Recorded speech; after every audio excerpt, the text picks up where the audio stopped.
Paz do Senhor, estamos de volta, né? E nesse segundo momento nós vamos começar. Tem algumas perguntas, Luciana? Sim. Temos perguntas do Paulo Ribeirão e do Paulo Palmares. Mas antes eu quero lembrar aos monitores que a chamada será aberta às 16h30 para a marcação de frequência dos alunos. Vamos lá. A pergunta do Paulo Ribeirão, do aluno Edson. Então quer dizer que a nossa Bíblia tem textos que não existiam nos originais ou foram alterados? Como devo fazer para descobrir sua autenticidade? A paz do Senhor, irmão Edson, veja só. Nosso texto bíblico, o que temos em mãos é uma tradução de várias cópias. Deixa eu ver. O texto original não existe, né? Mas existem as primeiras cópias deles. E essas cópias, elas podem ser validadas como sendo verdadeiras, como sendo confiáveis, certo? E descobrir a autenticidade dela. A questão dessa busca pela autenticidade dela foi que motivou alguns estudiosos a buscarem e reconstruir o texto a partir da crítica textual, onde vai analisar questão de tempo, a época que foi escrita, por quem foi escrito, a escola, não é bem escrito, é copiado. E isso, a crítica textual, ela vem com algumas indicações de documentos, que são justamente, essas indicações são postadas através das letras do alfabeto, tanto o alfabeto grego, alfabeto hebraico, como o alfabeto latino, e por numerações. No próprio texto, existe essa avaliação, por exemplo, de confiabilidade. Quais são os textos mais antigos? Quais são os textos que justamente os mais antigos, em algumas, dependendo da comunidade de onde veio, são considerados mais confiáveis. Agora, isso não faz com que a gente desacredite na nossa Bíblia e nem desacredite que ela é a palavra de Deus. Isso não faz, certo? Então, descobrir a autenticidade de quem escreveu. Nós sabemos que existem os autores bíblicos. O estilo no qual ele escreveu faz com que eu saiba que foi ele, tipo de linguagem, o tipo de expressões. Agora, as cópias que foram feitas, essas cópias foram que sofreram algumas modificações. Essas modificações, houve um motivo? Sim. Esses motivos podem ter sido sem intenção, através do próprio organismo humano, como a questão de você repetir várias palavras. Pode haver a questão da visão, pode haver a questão a pessoa falar uma coisa e o outro entender outra, e copiar, porque o problema aqui não é a tradução, é a cópia, certo? Não é quem escreveu de primeira mão, e sim as reproduções desse texto de primeira mão. E dá para perceber quais são os mais esses documentos. E a partir dessa construção desses documentos, nós temos o Novo Testamento grego, que temos dois textos, um chamado textos receptos e outro chamados textos majoritários, que são cópias válidas, autênticas e reconstruídas do texto grego. Eu não sei se eu respondi a pergunta do irmão. Qualquer coisa, o irmão pode mandar também para o fórum, certo? Tem outra? Sim, continuando com o Paulo Ribeirão. Correção de difícil interpretação. Isso quer dizer que os copistas traduziam conforme eles entendiam? Como eu falei a princípio, não é a questão de tradução, e sim cópia. Você ouvir algo e escrever conforme o que você ouvia. Então, não é tradução, certo? Não é tradução, é cópias, ok? Em alguns casos, sim, se houver a falha. Continuando com Paulo Ribeirão, a tradução do Novo Mundo é confiável? Eu vou assegurar que não, certo? certo? Então, não é confiável. Até porque é vindo de uma seita, né? Como os irmãos bem sabem. A próxima pergunta é do Paulo Palmares, do aluno Carlos Antônio. O que faz as cópias dos manuscritos originais terem credibilidade? Carlos Antônio, a paz do Senhor, irmão Carlos. O que faz a cópia ter credibilidade? A cópia vai ter credibilidade de acordo com a escola, a época, a intenção. Agora, veja só, o texto bíblico, ele tem sua confiabilidade por causa do autor que escreveu de primeira mão. É como se o senhor, deixa eu tentar dar um exemplo. Pegasse a Constituição, certo? O senhor pegasse a Constituição e reproduzisse aquela Constituição. Dependendo da origem, do local, do grupo de pessoas que estariam com o senhor, magistrados, que estariam com o senhor, doutores, lá para fazer essa reprodução da Constituição, então trariam certo peso de confiabilidade. É justamente essas cópias, elas vieram de escolas e tiveram confiabilidade por conta também dos pais da igreja, tanto de Orígenes quanto de Cirilo e outros mais, no qual é porque eu não fiz as indicações dessas letras. Pensei ainda colocar nesses slides, mas como nós ainda teremos, vocês ainda vão ter aulas de exegese do Novo Testamento grego 2, exegese do Novo Testamento 2, vocês vão ver essas indicações, essas siglas que são utilizadas para validar essas cópias, para dizer assim que essa por ser mais antiga ou essa por vir de tal escola, ela tem mais confiabilidade. Existem nas próprias cópias notas de rodapé, vamos chamar assim, que dão essas indicações e também dizem o motivo pelo qual houve essa alteração, certo? E quais são os textos que há e quais são os textos que não há essas alterações, certo? Que é justamente a questão do o que fazer para descrever e quais são a sua credibilidade, a credibilidade do texto. O que fazer? É justamente através da crítica textual é que nós vamos buscar a origem, se foi de que escola, da escola de Alexandria, se foi da escola de Cesareia, de onde veio essa escola. Então a gente vai fazer, que tipo de texto é esse? A gente vai fazer um apanhado dessas questões que já foram feitas através dos próprios críticos. Eles já fizeram isso, certo? Pode ter mais alguma?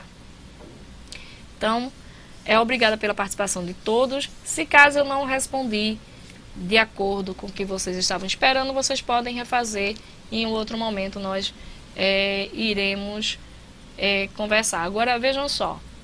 Existe um material que das aulas anteriores, que eu já postei, já enviei para coordenação. Talvez tenha havido alguma falha ou alguma coisa que não foram repassada para vocês.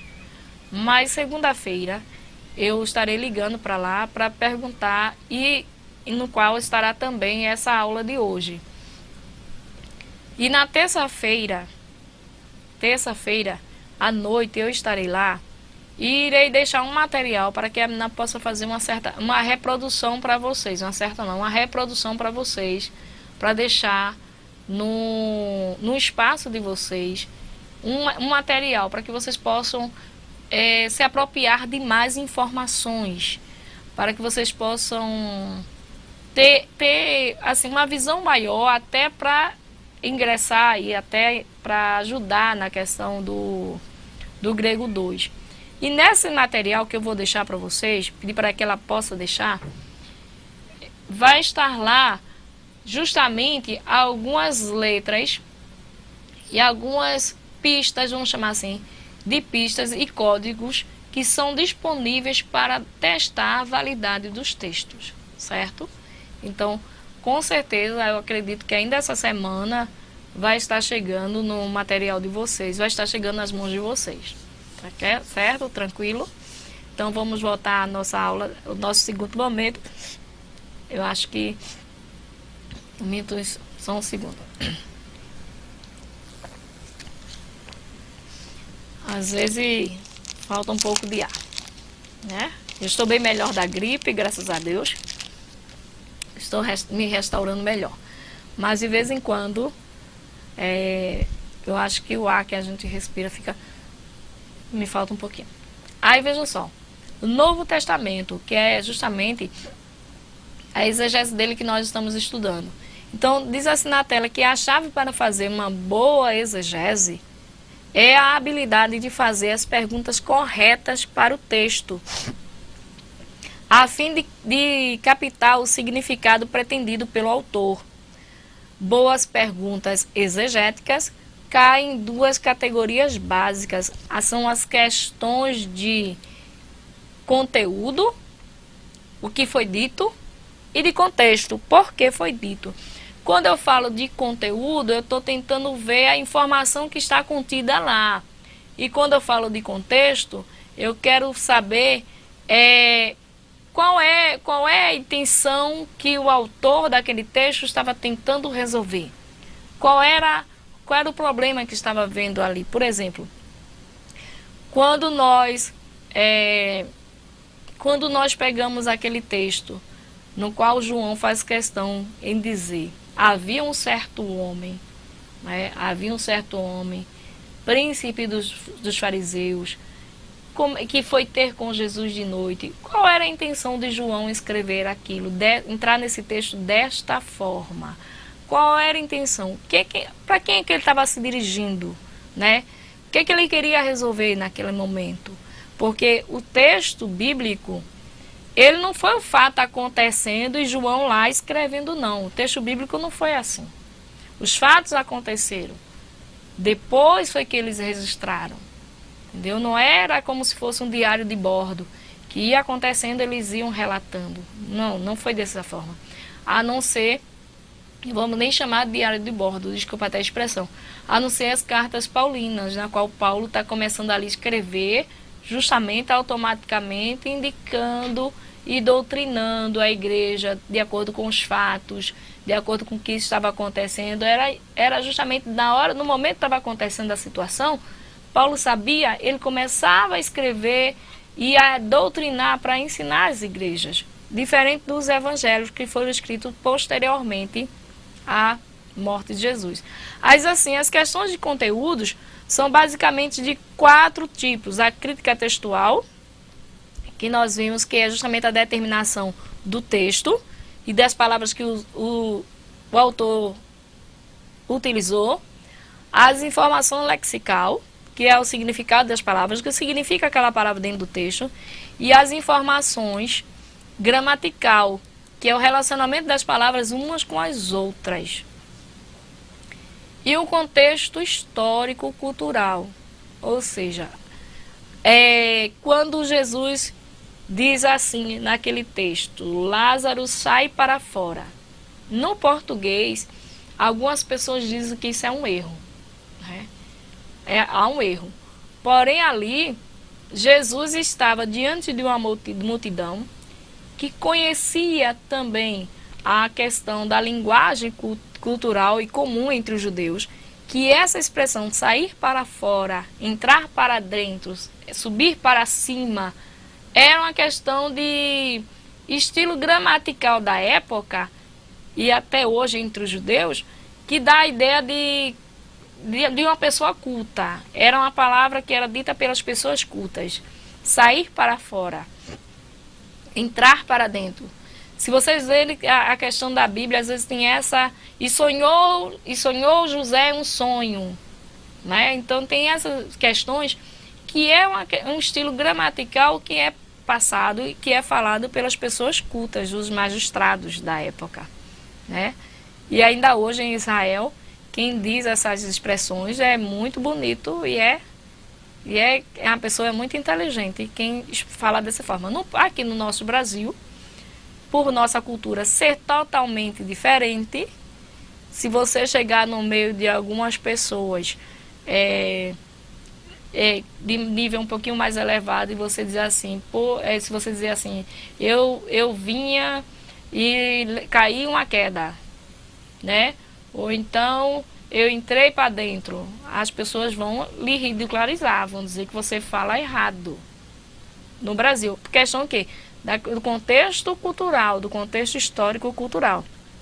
Contexto histórico-cultural no qual o texto bíblico foi escrito é um. Quando nós vimos a questão de Colossenses, onde aqui hoje mesmo nesse slide, que fala que os escribas fizeram modificações quando tinha expressão assim, mistério de Deus, vírgula, Cristo. E eles modificaram para mistérios de Deus ou mistério de Cristo, porque essa expressão, apesar deles saberem que Jesus Cristo é o Filho de Deus, mas dá a ideia de duas pessoas, Deus e Cristo, segundo eles, e não quando Paulo escreve Deus, Cristo, os escribas quiseram fazer a distinção entre duas pessoas. Talvez a intenção de Paulo era apontar que Jesus Cristo era Deus. Quando ele faz a modificação, ele dá a ideia de mistério de Deus e de Jesus Cristo, das duas pessoas distintas, que talvez não fosse a intenção de Paulo. Então, eu tenho que ver isso, o contexto no qual os escribas, os copistas fizeram aquilo. Por quê? Se foi para judeus, os judeus, eles não aceitariam essa expressão. É igual, por exemplo, nos evangelhos, muitas vezes em um texto diz assim, o reino de Deus é tomado à força. E outro diz assim, o reino dos céus, em outro evangelho. Por quê? Quem usa o reino dos céus sabe, escreveu, porque, se eu não estou enganado, é Mateus, porque os judeus, eles não aceitavam essa expressão de falar o nome de Deus em público, em vão. Para ele seria tomar em vão. Então ele usa o reino dos céus. Já outro, parece que Marcos usa o reino de Deus, o público que ele quis atingir. Então é uma questão de contexto cultural e histórico, que cabe na ideia da exegese. Os passos que eu tenho que tomar para todos esses passos exegéticos que eu vou mostrar agora, eles são comuns a todos os tipos de gêneros. Eles são comuns até uma certa parte, porque quando eu passo para avaliar uma carta de Paulo, o texto de Apocalipse, eu tomo outros passos um pouco diferentes. Então, primeiro passo, como está na tela, é estude o contexto histórico em geral. Esse contexto histórico não é só da passagem, e sim de todo o livro. Eu vou buscar fazer um apanhado do livro no geral, de quem é o autor, quem são os destinatários e qual é o relacionamento entre o autor e os destinatários desse texto. E onde esses destinatários vivem, qual é a comunidade que eles vivem. É importante, isso faz parte do contexto histórico em geral? Sim. Quais são as circunstâncias no momento daquele texto, daquele livro que foi escrito? Que situação histórica levou à composição do documento? Um exemplo. Quando o apóstolo Paulo, aponta aquela questão da ceia, né? Quando ele diz assim, examine-se, pois, o homem a si mesmo, assim coma desse pão e beba.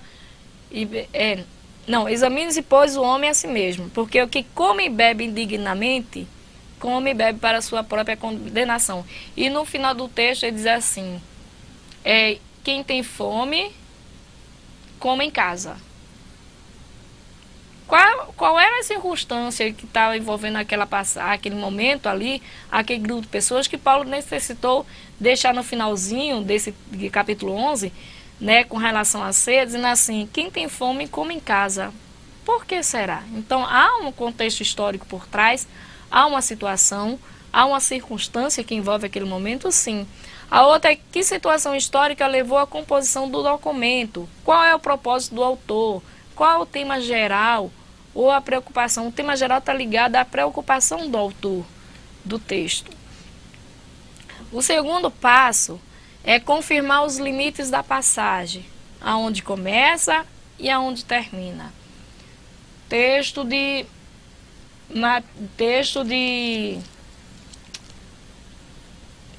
Carta de João, Evangelho de João, capítulo 3.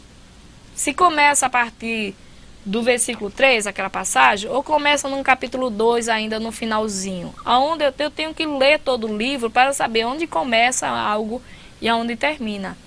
Aí diz assim: procure se certificar de que a passagem que você escolheu para a exegese é uma unidade genuína e completa, ou seja, que não depende do que vem antes nem do que vem depois.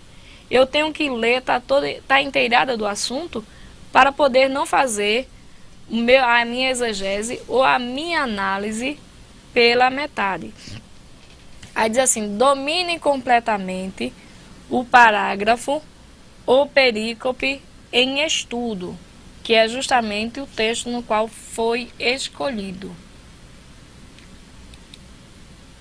O outro diz assim: analise a estrutura das frases e as relações sintáticas. Eu preciso analisar a estrutura da frase e as relações sintáticas entre elas. Diz assim que para fazer isso bem, não existe nada melhor do que escrever toda a passagem numa forma estruturada, buscando a questão da coesão e da coerência. Diz que existem vantagens nisso. A primeira é que nos forçará a tomar decisões gramaticais provisórias. A segunda é que capacitará cada um de nós a visualizar a estrutura da passagem e conhecer os padrões dessa passagem. E a terceira é que você terá o esboço provisório do seu argumento.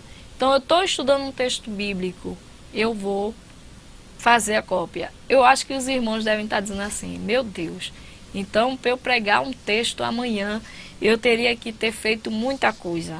A princípio, sim. Mas confie que Deus amanhã vai lhe ajudar. O senhor vai continuar estudando hoje e Deus amanhã vai lhe ajudar. E a palavra dele surtirá efeito nos corações que estarão ouvindo a mensagem que o Senhor irá trazer. Certo? Porque o Espírito Santo é quem se responsabiliza quando nós nos colocamos no lugar de mensageiros de um texto que não é nosso, que é de Deus. Certo? Aí o Espírito Santo se encarrega de fazer a aplicação correta no coração. Então, é necessário que se faça esse estudo? Sim. Então, vai levar muito tempo, eu não tenho tempo. A princípio, sim. Vai levar muito tempo. Mas com o passar do tempo, a prática, você vai ver que você vai usar um tempo, porém vai ter uma praticidade maior, certo? Quinto passo: estabeleça o texto. A preocupação mais importante do autor, do intérprete de qualquer texto do antigo, é a questão textual. Ou seja, eu leio um livro, eu leio a carta de Paulo aos Coríntios. Então, li todo o texto. Eu quero fazer, eu vou aplicar uma mensagem. Então, eu vou ter que orar a Deus, para que Deus me ajude a encontrar a mensagem. É interessante os irmãos perceberem o seguinte, que a exegese, ela se preocupa um pouco mais com o texto e com o sermão expositivo, que é naquele do qual o intérprete vai esgotar o texto, do que do sermão temático. Apesar de que para fazer um sermão temático, eu preciso fazer uma exegese, para não ter que estar colocando palavras no texto bíblico onde não tem. Sermão temático, para quem gosta de pregar neles, é muito bom. Porém, eu posso correr o risco de forçar o texto um pouquinho. Muitas vezes isso acontece. Então é bom os irmãos, antes de formar o tema da mensagem, primeiro explorar o texto. Esgote o texto. Aí você cria o tema dentro do texto. Não é pegar um tema secular e buscar um texto para dentro da Bíblia. Eu tenho que tirar de dentro da Bíblia para fora da sociedade. Eu vou explicar, eu vou esgotar o texto bíblico, certo? Apesar de que as mensagens, sermões temáticos não surtem efeito, surtem muito efeito, como eu já falei. A Bíblia é a palavra de Deus. Quem se encarrega de aplicar aos corações é o Espírito Santo, porque a Bíblia diz que o Espírito Santo é quem convence o homem do pecado, da justiça e do juízo. Então, se eu oro, se eu busquei, se tem validade, com certeza ele vai fazer a aplicação correta dentro dos nossos corações. Vejam só, então eu preciso esgotar um pouco mais do meu tempo, me esmerar mais dentro do texto bíblico, para que eu possa, porque nós somos porta-voz. Às vezes nós pensamos que quando as pessoas estão glorificando muito é porque elas estão recebendo muito. Muitas vezes e muitas vezes não, certo? Porque existe hoje em dia, muitos pregadores que tocam demais no emocionalismo. E não é essa a intenção do texto bíblico. Porque o emocionalismo é só naquele momento, depois passou. Mas o texto bíblico aplicado exegeticamente, o texto bíblico esgotado, ele surta um efeito. É como uma plantinha que foi plantada e é regada todo dia. Certo? Então, voltando só um pouquinho antes, eu preciso ter, nos passos da exegese, voltando mais um pouquinho, para os passos da exegese, eu preciso me inteirar de toda a passagem. Toda a passagem é todo o livro. Eu vou pregar no livro de João, no Evangelho de João, no capítulo 3, ou no capítulo 15. Então eu tenho que ler todo o livro antes. Porque muitas vezes o que eu vou falar ali no capítulo 15 tem algo a ver que estava lá no capítulo 3, tem algo a ver no capítulo 2, tem uma explicação depois. Então eu não tenho que pegar só aquela passagem. Depois que eu ler todo o livro, esgotar nele, aí eu vou retirar o meu texto, eu vou orar, quer dizer, isso tudo à base da oração. Eu vou orar para Deus me ajudar a determinar que texto, ou o que é que Ele quer que a igreja dele fique inteirada, seja alimentada, certo? Então, o texto às vezes, algumas pessoas acham que fazer uma exegese é você esquecer o Espírito Santo. Não é assim, certo? Fazer uma exegese é você ter sempre a presença do Espírito Santo. Agora, claro, fazer uma exegese exige um pouco mais de esforço humano, porque você vai ter que se esmerar para que na hora você possa fazer corretamente. Ok? Nesse segundo, como nós não temos uma outra aula depois desse momento, eu vou perguntar a Luciana, tem alguma pergunta? Temos sim, temos do Polo Petrolina. Qual o livro que está sendo base para essas aulas que a senhora está ministrando? Na nossa primeira aula, eu coloquei um slide que, perdoe-me porque não chegou até vocês, mas tem lá a bibliografia, certo? Que é justamente a partir dele que eu vou deixar com vocês. Então eu não estou usando só um tipo de livro, eu estou usando exegese do Novo Testamento, do autor Winnie Verne, eu estou usando o texto de crítica textual, estou usando o texto de Gordon Fee, que é justamente exegese do Novo Testamento e do Antigo e do Novo Testamento. Estou usando o Novo Testamento grego. Então, tá lá no slide, tem a bibliografia que eu mostrei no primeiro dia, certo? Tá no slide. Infelizmente vocês estão sem ele, mas você quando pegar, que eu acredito que a partir de segunda-feira você vai ver esse texto lá, tá certo? Que é interessante se vocês quiserem adquirir depois, que é justamente uma parte dele que eu vou pedir para a menina digitalizar para chegar até vocês, uma parte dele. Quer dizer, vai ter mais informações do que o que vocês têm aqui. Certo? Vai ser, eu vou tentar ver o máximo de textos que ela puder postar para vocês desse livro. Certo? De uma parte desse livro, de um dos livros que eu estou usando. Ok? Mais alguma pergunta? Certo? Então só é o irmão aguardar um pouquinho que vai chegar. Tá demorando, mas vai chegar. Certo? Deixa eu ver aqui. Então, as questões de conteúdo, como nós falamos. Agora deixa eu explicar um negócio a vocês. As circunstâncias. Deixa eu explicar um negócio a vocês aqui.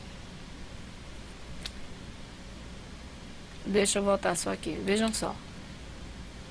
Eu vou passar eu passei uma atividade na aula passada. Sobre o texto de Marcos. E falei para vocês que nós iríamos dar continuidade a esse texto. Bom, a atividade que eu vou passar para vocês, aí você diz, mas é porque eu quero esgotar com vocês, deixar bem, já que não chegou ainda o slide, talvez segunda-feira não chegue, não sei. Eu vou falar segunda, né?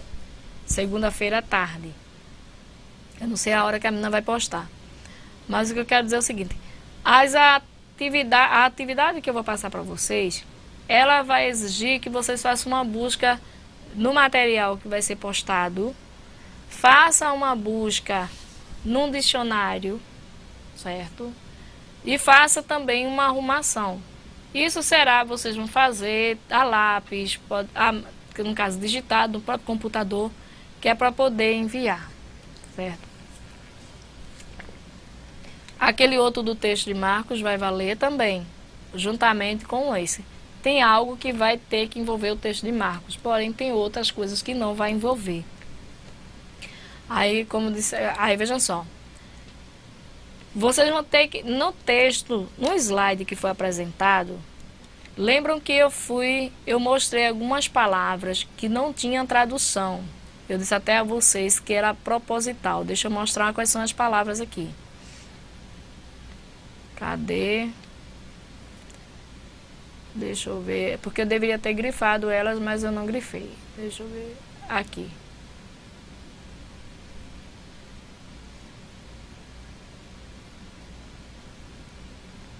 Deixa eu pegar aqui.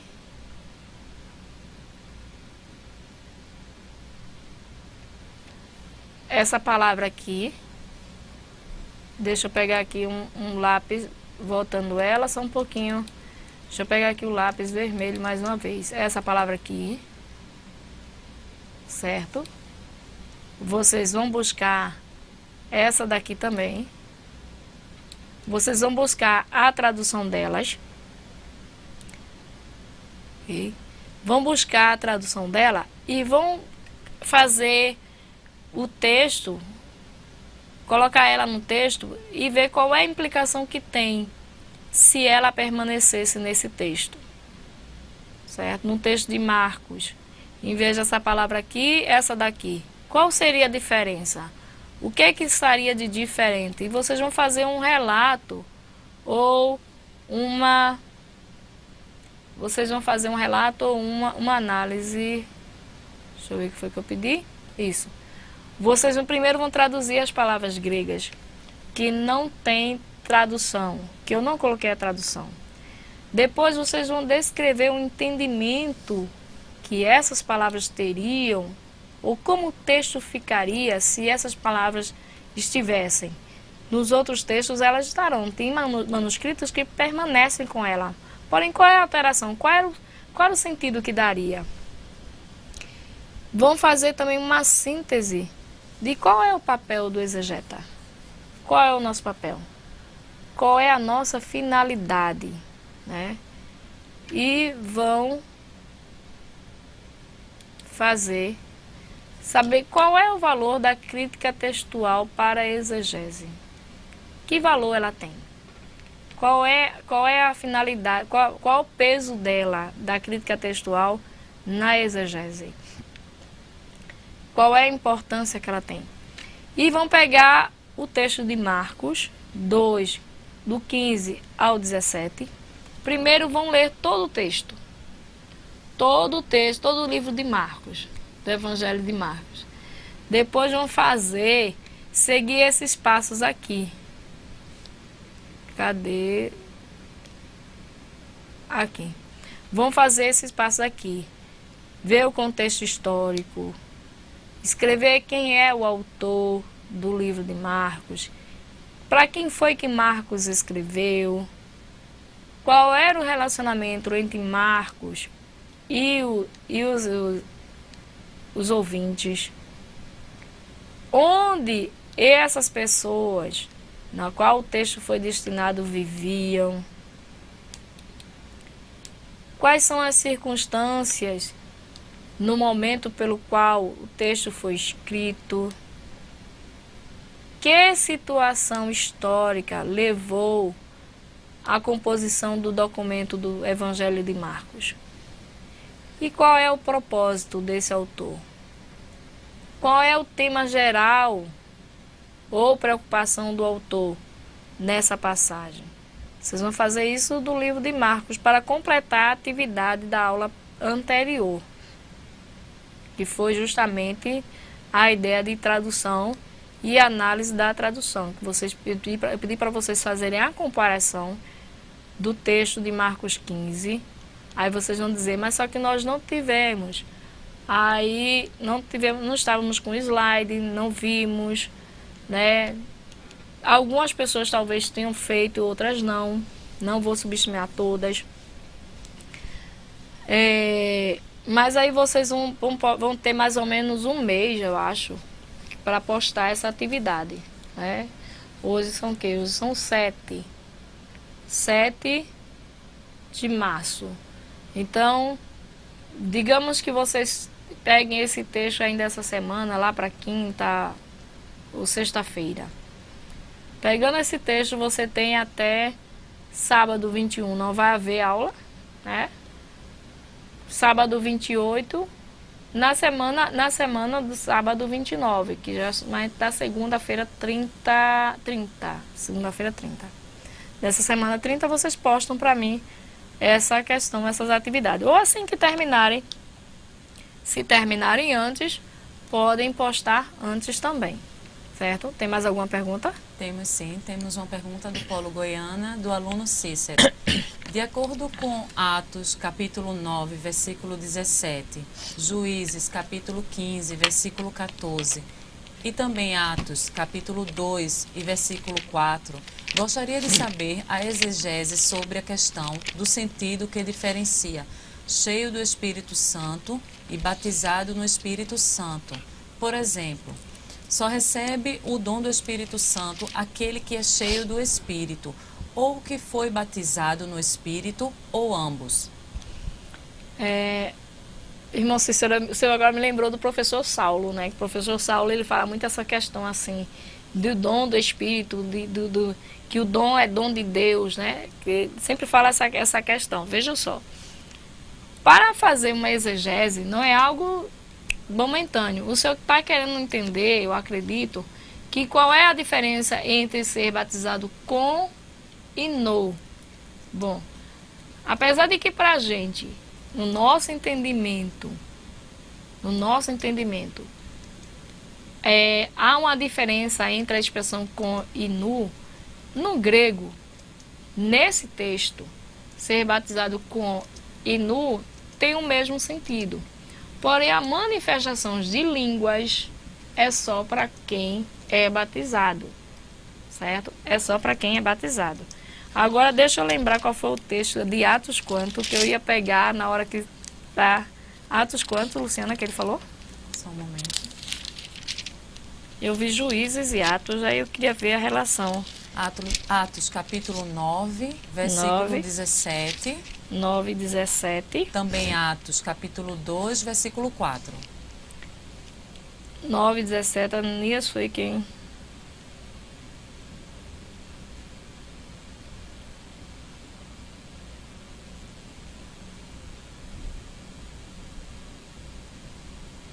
Para que fossem, tornes a ver e sejam cheios do Espírito Santo. E Atos 2 e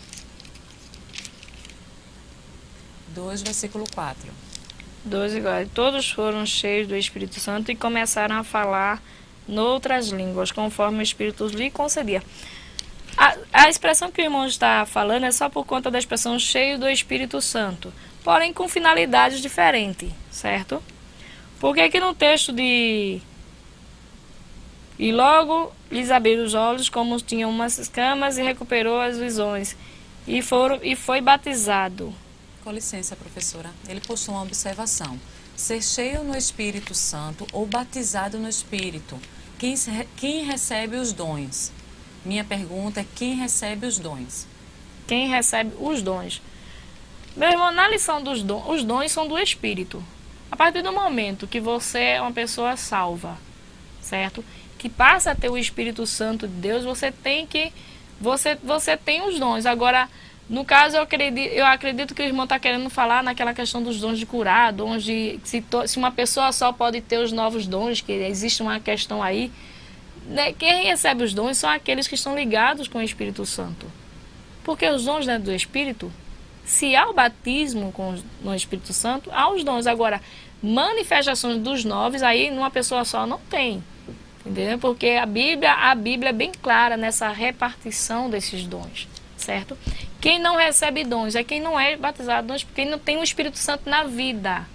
Aí o senhor quer saber se uma pessoa que não é batizada no Espírito Santo, se ela é cheia do Espírito Santo, se ela pode de repente orar e Deus curar. Eu conheço pessoas. Eu conheço uma pessoa que ela não é batizada com o Espírito Santo e ela prega eloquentemente, Deus faz com que pessoas sejam salvas. E eu já vi uma vez ela relatando que num culto que ela estava pregando, Deus batizou uma pessoa com o Espírito Santo e ela não é. Entendeu? Porque a operação é de Deus e Ele faz com quem quer. Entendeu? A operação é dele. Então Ele sabe a quem Ele vai fazer manifestação. Até porque para que não haja a glorificação humana. Porque existem muitas pessoas que gostam de se enaltecer ou se auto-intitular, porque acontece algo na mensagem, ou quando ele pregou, ou de repente se ele orou e a pessoa foi curada. Essa manifestação é de Deus. Quem recebe os dons? Quem tem o Espírito Santo de Deus na vida. Certo? Mais alguma pergunta? Espero ter respondido ao irmão qualquer coisa. O irmão pode colocar lá seu comentário.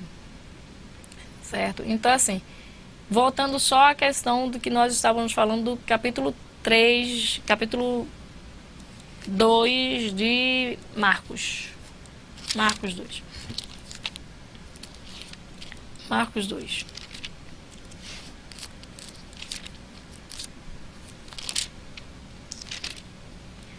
Marcos 2. Então eu tenho que buscar toda essa questão para poder fazer a minha interpretação, certo? Confirmar o limite da passagem. Esse texto de Marcos 2, ele começa 2:15, né? 2:15 de Marcos.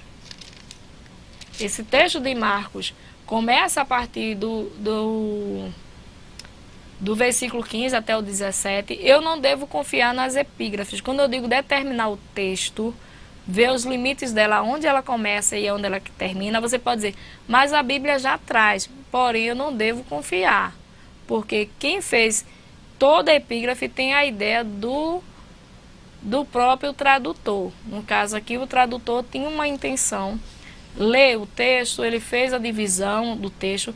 As epígrafes não constam nos textos originais, porque o texto bíblico ele é corrido. A princípio nós vimos como é que ele era escrito. Ele era escrito com letras maiúsculas, deixa eu mostrar, que são chamados de documentos unciais. Deixa eu voltar aqui bem rapidinho o texto. Bem rapidinho aqui o slide. Deixa eu mostrar aqui. Era escrito todo dessa forma aqui, ó. Chamado de uncial maiúsculo. Uncial por quê? Porque era todo pegado, certo? Eu tenho aqui, ó, uma palavra, aqui eu tenho outra. Então, eu tenho toda uma distribuição de palavra.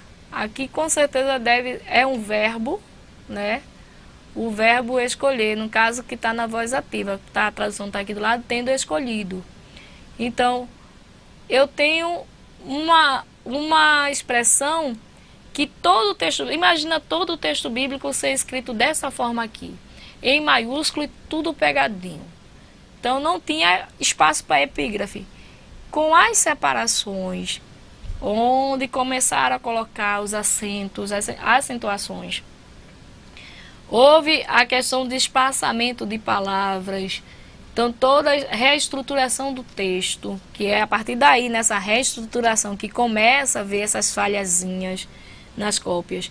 E depois disso tudo vem a tradução. Aí na tradução, alguns tradutores, veja, já não estou já no grego, já estou vindo para o português. Alguns tradutores escrevem, traduzem, aí determinam daqui para aqui é um texto, e eu tenho o assunto que está tratando aqui é sobre jejum. Então, para facilitar para os irmãos falar sobre jejum, o assunto que está falando aqui é sobre Jesus é o Senhor do sábado. Então, ele vai fazendo essa divisão. Porém, eu posso ler todo o texto corrido, sem observar as epígrafes, que para fazer a exegese eu tenho que fazer isso. Eu tenho que sair, por exemplo, do versículo 12 do texto de Marcos, capítulo 2, para ir para o versículo 13, né? Corridamente, sem observar as partes das epígrafes, para poder tentar ler o texto e ler o livro como uma unidade completa. Como uma unidade completa. Depois daí, dentro da parte que eu escolher, aí eu vou ver o que é que eu quero falar. Começa aqui e termina aqui, certo? Daí eu vou perceber e fazer toda a minha estruturação do texto. Então, fazer essas observações. Deixa eu ver se eu retiro isso aqui. Não, depois eu retiro. Então, Marcos, deixa eu ver o que é que nós vamos fazer mais. Eu não sei se os irmãos estão compreendendo o que eu estou querendo da atividade. Eu estou falando com relação à atividade que vocês vão postar para mim. A atividade que valerá nota. Eu estou explicando agora justamente ela, que é para tentar, apesar de que eu acho que eu coloquei de forma bem clara, porém, existem algumas coisinhas que é sempre bom, nos apropriarmos. Deixa eu ver aqui. Qual o valor daqui? Não, deixa eu ver. Versículo. Aqui. Então, primeiro, pode colocar na tela, Billy, por favor. Primeiro, traduzir as palavras gregas. Traduzir as palavras gregas descritas no texto acima. Traduzir as palavras gregas acima. Traduzir as palavras gregas acima. Descrever o entendimento que o texto teria sem essas modificações que foram feitas. Sem essas modificações que foram feitas.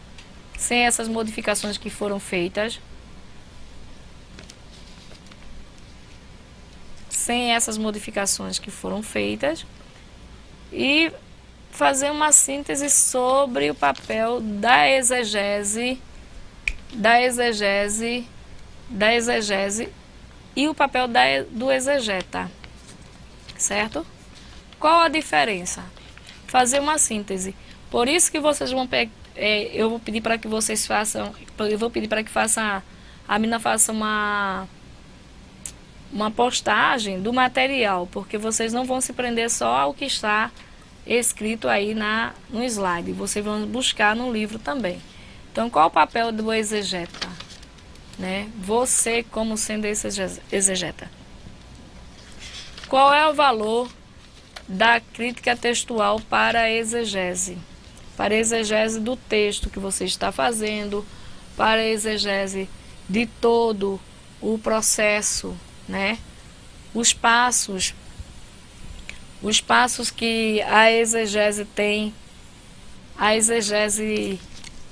os passos da exegese, questão da delimitação da passagem, a questão da delimitação da passagem, certo?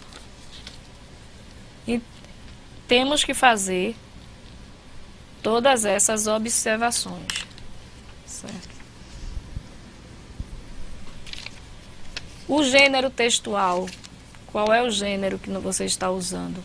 Então, eu não sei se há alguma pergunta com relação a essas observações, a essa atividade. Veja só, eu não estou perguntando sobre o texto, sobre a aula. Estou perguntando sobre essa atividade. Se existe alguma observação, se não há algum entendimento com relação a isso. Ok? Então, vocês sintam-se à vontade, né?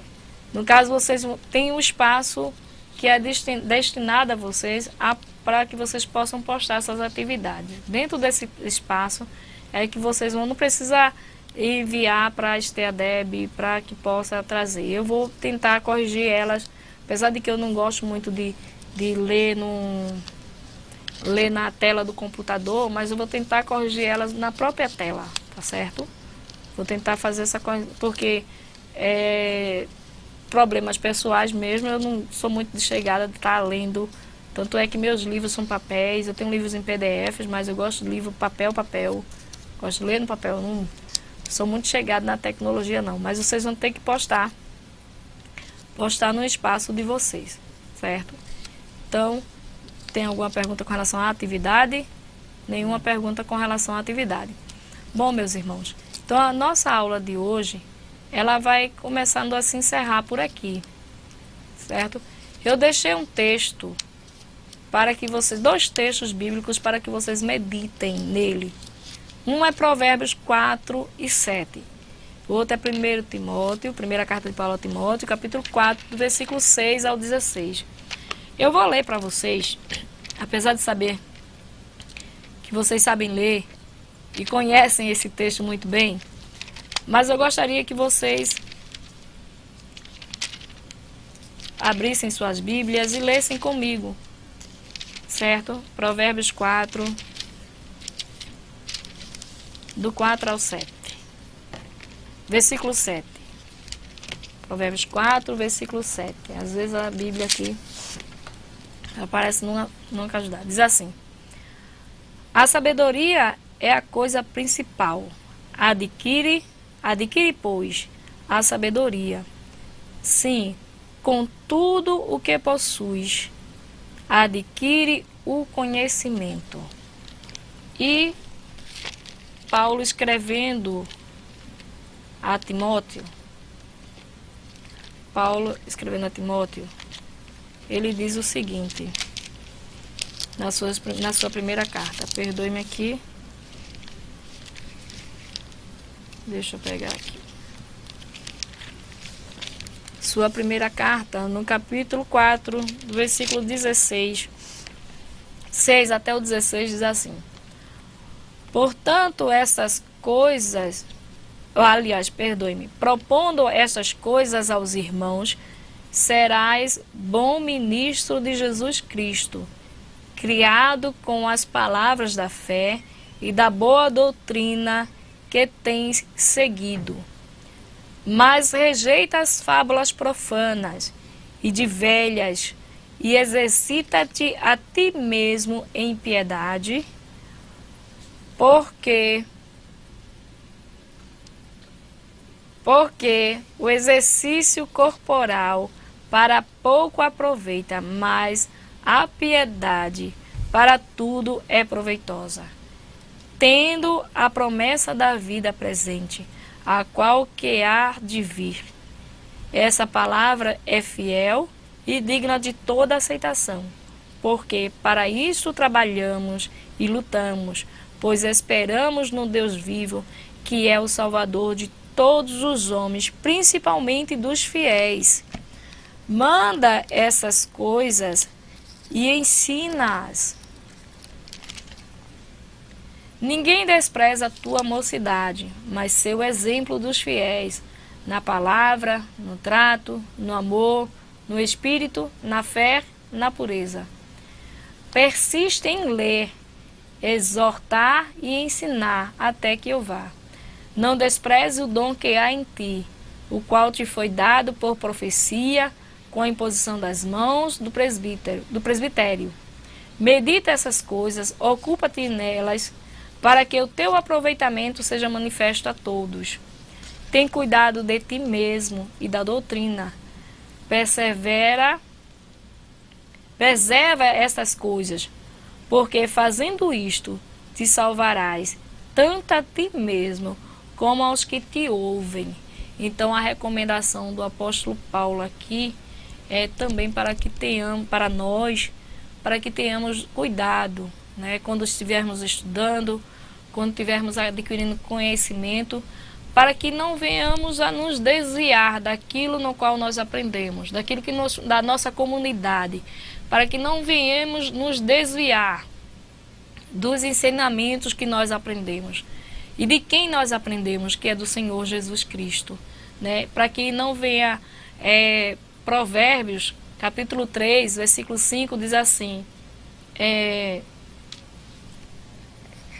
a expressão que diz assim: confia no Senhor e não te estribes no teu próprio entendimento. Ou seja, não confies no teu próprio entendimento. Outra recomendação do profeta diz assim: maldito o homem que confia num homem e faz do seu braço, né, a sua força. Ou seja, somos malditos quando nós achamos que sabemos de tudo, que confiamos em tudo, que sabemos de tudo, que somos o tudo, né? Mas temos que ter certeza que a nossa força está no Senhor, que tudo que temos é dele, é para ele e só aprendemos dele, não é verdade? E que estamos estudando para produzir, para florescer onde estamos plantados, para contribuir na obra do Senhor, para fortalecer a outros e para trazer a outros para nós, para o rebanho do Senhor Jesus Cristo. Então, que cada um dos irmãos, né, que Deus possa abençoar e continuar abençoando cada um dos irmãos durante as próximas aulas que vocês terão, durante o próximo módulo que vocês terão, e que vocês se apropriem de cada aula que está sendo dada.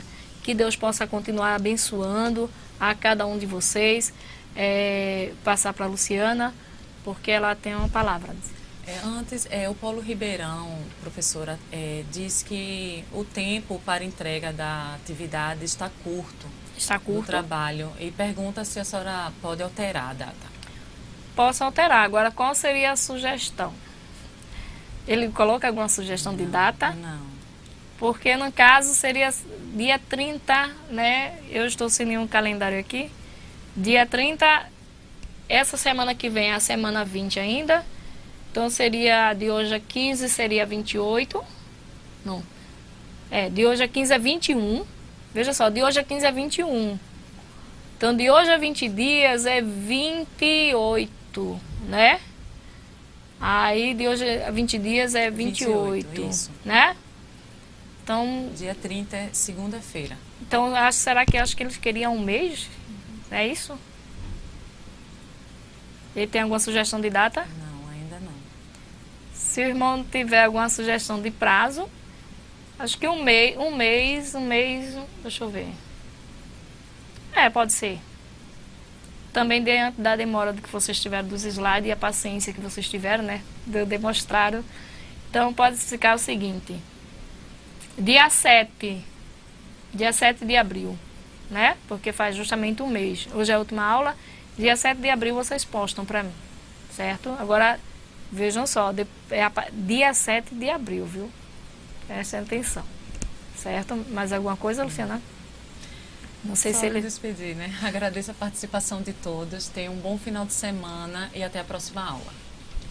Então, que Deus continue abençoando a cada um de nós. Agora vamos estar orando para que Deus possa nos levar em paz para os nossos lares e dar uma semana, né? Uma semana de paz na sua presença, né? E que Ele conceda dentro da sua vontade aquilo que está dentro do nosso coração, de acordo com a sua vontade, não é verdade? Então vamos orar. Pai bendito, nós somos gratos por tudo que tu fizeste conosco nesse dia. Te agradecemos, Senhor, porque tua presença é uma constante. Deus eterno, te pedimos que fique com cada um de nós, cada aluno. Te pedimos que fique com Luciana, com Billy. Pai bendito, abençoa cada ouvinte dessa aula. Deus eterno, nós te glorificamos e te agradecemos por tudo, em nome de Jesus. E até uma próxima vez.